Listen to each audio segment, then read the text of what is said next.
बुढ़िवा के व्यालाल की। आज परिस्थिति ने इतना खुशी किया प्रभु, मुझे भगवान के आगे के विवाह की कथा श्रवण कराई। आगे की विवाह की कथा हमें श्रवण कर रहे हैं। जब ऐसा कहा वंदन श्री श्याम सुंदर ने, उस वास्तविकता को देखते हुए गोविंद क्या कह रहे हैं।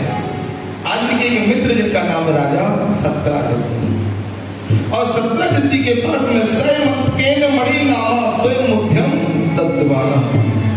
राजा सत्राजित के पास एक मणि है जिसका नाम है स्वयंतक मणि। और स्वयंतक मणि जो है वो एक दिन में 8 भार सोना तैयार करती है। मान लो हमारे राजपूत जी को मणि मिल जाए, हमारे मास्टर साहब को मणि मिल जाए, तो एक दिन में 8 भाग सोना, मतलब 40 मन सोना। सुन रहे भैया? और जिसको 40 मन सोना देने वाली अगर मणि प्राप्त हो जाएगी तो फिर उससे बड़ा कोई करोड़पति होगा।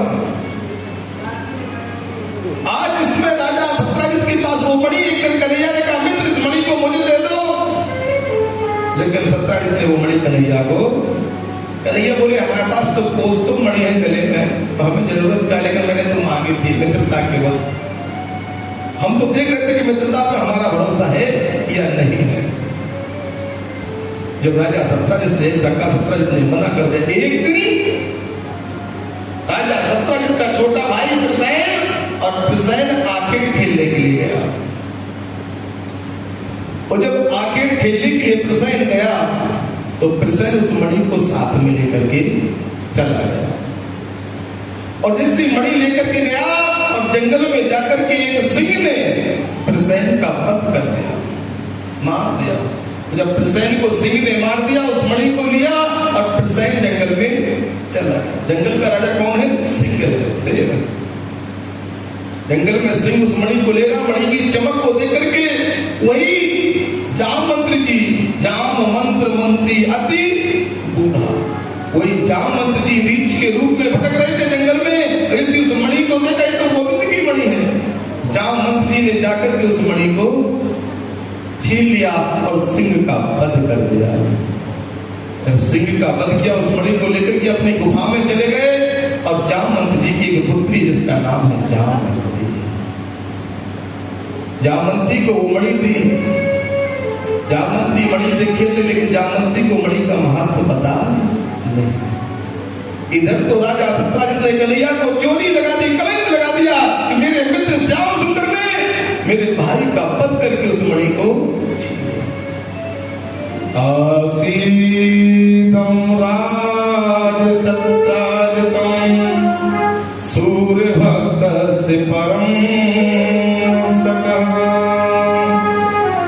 नारायणं नमस्तुते संचरति गदाधरं दामोदरं बिंबाक्षं गोविंद यदुनंदनं। आज तो भगवान के ऊपर कलम लगा दिया। सूर्य का भक्त है राजा सत्राजित, और सूर्य ने मणि राजा सत्राजित को देते हैं। और जब ऐसी बात कभी प्रभु ने लीलाधारी नहीं कहा, भक्त असल भगवान ने ऐसे रूप को देख करके कहा अपने शब्दों को, कन्हैया को मालूम हो मुझे कलंक लग गया, अगर कलंक लग जाए सत्यभामा की कथा को सुन लो, कलंक दूर हो जाए। राजा सत्राजित ने तुरंत कन्हैया को जब कलंक लगाया, कन्हैया ने सेना को तैयार किया। राजा सत्राजित के पास पहुंचे, बोले तुम्हारी मणि कौन लेके गया? बोले मेरा छोटा भाई प्रसैन जंगल में मणि को लेके गया। अच्छा, तो जब तू मणि को लेकर के गया तुमने देखा नहीं? बोले नहीं। भगवान जैसे सीबीआई जांच करती है ना, जैसे सीबीआई जांच करती है, इसी प्रकार से मेरे गोविंद मेरी भगवान अपने विचारों को करते हैं। गोविंद अपने विचारों को करते हैं और इसी अपने विचारों को प्रकट किए। भगवान पद चिन्ह देखते देखते घोड़े के जंगल में पहुंच गए। और जंगल में जैसे घोड़े के पद चिन्ह को देखते देखते पहुंचे तो सामने क्या देखते हैं? श्याम सुंदर आज प्रसन्न मृत शरीर में लेटा है, घोड़ा अस्त्र लेता है। भगवान ने देखा इसको किसने मारा? बोले इसको आज गोविंद ने लिया। सिंह के पर देखते देखते जंगल में बोले वहां जामवंत जी के पद चल देखते कन्हैया गुफा में प्रवेश करे।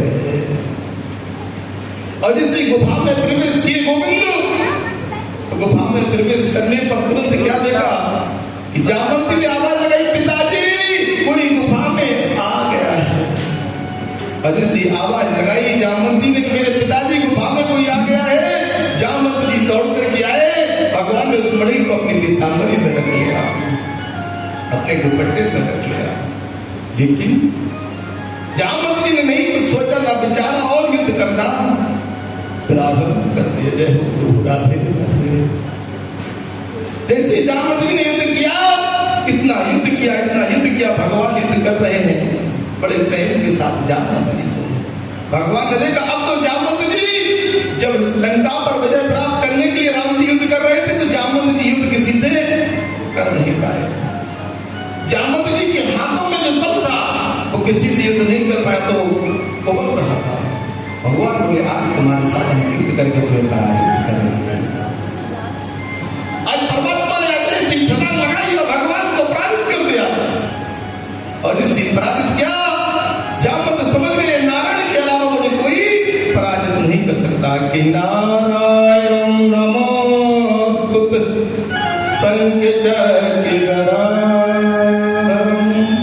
आप तो संकट गदाधारी पद्मधारी स्वयं विष्णु भगवान है, प्रभु मेरे यहाँ कैसे आए हैं। कहा कि बिना विचारे जो करे सो पाछे पछताए, और काम बिगाड़े आपनो जग में होए।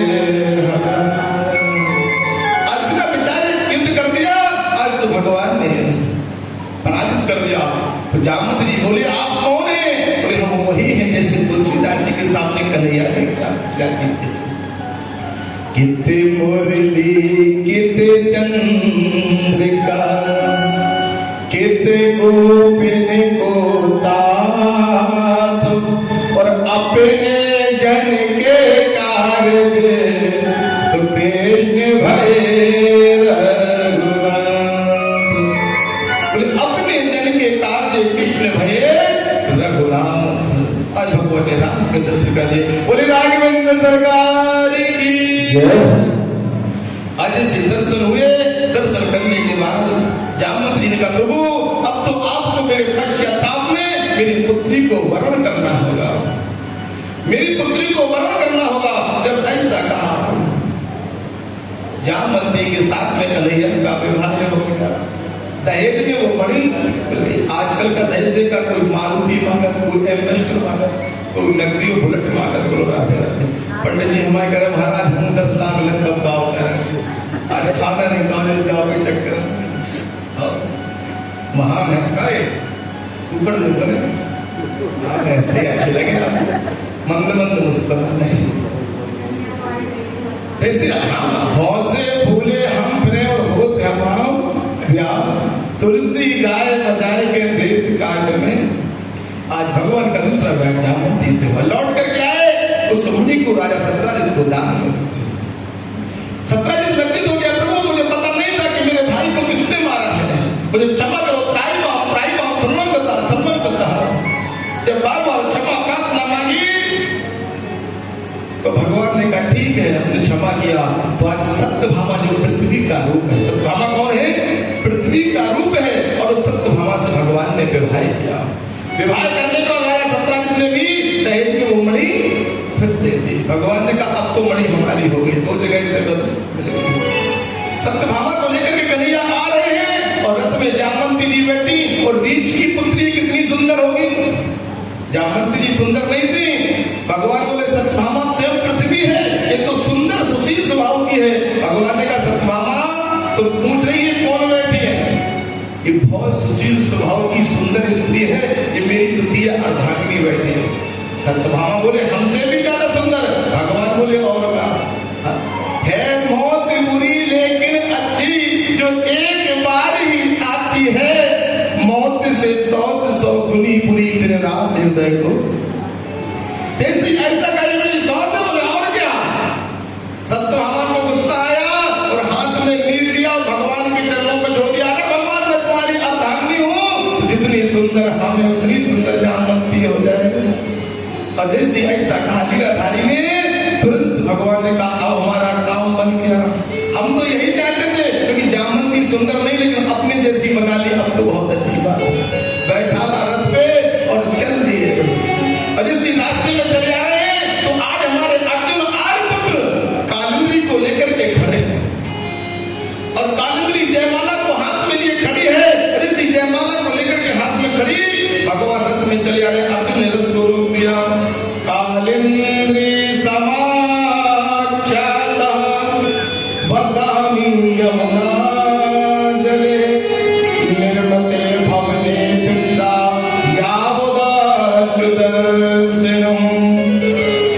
आज कालिंदी अर्जुन का साथ लिए है और जयमाला हाथ में लिए खड़ी है। कन्हैया आ रहे होंगे और कन्हैया का हम वरण कर लेंगे, कन्हैया का हम वरण कर लेंगे। और जिससे कन्हैया का रथ अर्जुन ने रोका, तुरंत आज भगवान ने लीला कर दी। आज जयमाला गले में जैसी जयमाला डाली तो कालिंदी कौन है? यमुना मैया है। और यमुना मैया से आज भगवान का चौथा विवाह हुआ। बोले यमुना मैया की। यमुना से विवाह करने का भगवान पहुंचे आज द्वारका में। रुक्मिणी जी पूछ रही है कितनी रानियां लाए? बोले अभी तो 3 साथ में लाए। पहली रुक्मिणी है, दूसरी जामवंती, तीसरी सत्यभामा, चौथी कालिंदी। अब तो बढ़िया सुंदर गीत गा रहे हैं कि तेरा किसने किया, तेरा किसने किया श्रृंगार सावरे।